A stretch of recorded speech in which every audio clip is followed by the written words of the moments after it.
ఈ మన election code వచ్చిన 16వ తారీఖు నుంచి ఇప్పటిదాకా అంటే దాదాపు లాస్ట్ 10 to 11 డేస్లో ఎన్టీఆర్ డిస్ట్రిక్ట్లో క్యాష్ 1.4 crores, అదేవిధంగా 2.66 kg గోల్డ్, 7 kg సిల్వర్, తర్వాత పెద్ద మొత్తంలో డిపిఎల్ ఎన్డిపిఎల్ యాడ్ లిక్కర్ కూడా స్వాధీనం చేసుకోవడం జరిగింది. Total value of seizures is 3.5 crores.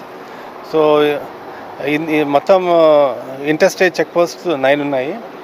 With in the district 6 run అవుతున్నాయి. టోటల్ 15 చెక్ పోస్ట్ రన్ అవుతున్నాయి.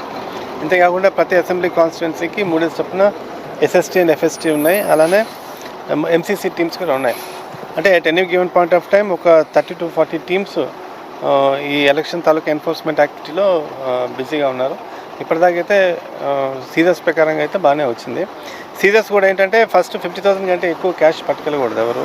ఒకవేళ గోల్డ్ అండ్ సిల్వర్ ఐటమ్స్ పట్టుకెళ్ళినా కూడా దానికి వే బిల్లు, తర్వాత డెస్టినేషన్ డెలివరీ చలాను, తర్వాత ఇన్వాయిస్, ఇలాంటివన్నీ ఉండాలి. ఏమి లేకుండా తీసుకెళ్ళడం అంటే కష్టం. ఏమైనా గూడ్స్ అండ్ ఐటమ్స్ పట్టుకెళ్ళినా కూడా మోర్ దెన్ 10,000 వాల్యూ గూడ్స్, ఏమైనా ఎలక్షన్ రిలేటెడ్ గూడ్స్ పట్టుకెళ్ళినా కూడా దానికి కూడా వే బిల్స్ కానీ లేకపోతే ఇన్వాయిస్ ఉండాలి. సో ఎవరేం ట్రాన్సాక్షన్ చేద్దామన్నా, ట్రాన్స్పోర్ట్ చేద్దామన్నా దానికి పూర్తి స్థాయిలో దానికి ఆధారాలు ఉంటేనే వాళ్ళకి ఇదిగా ఉంటుంది.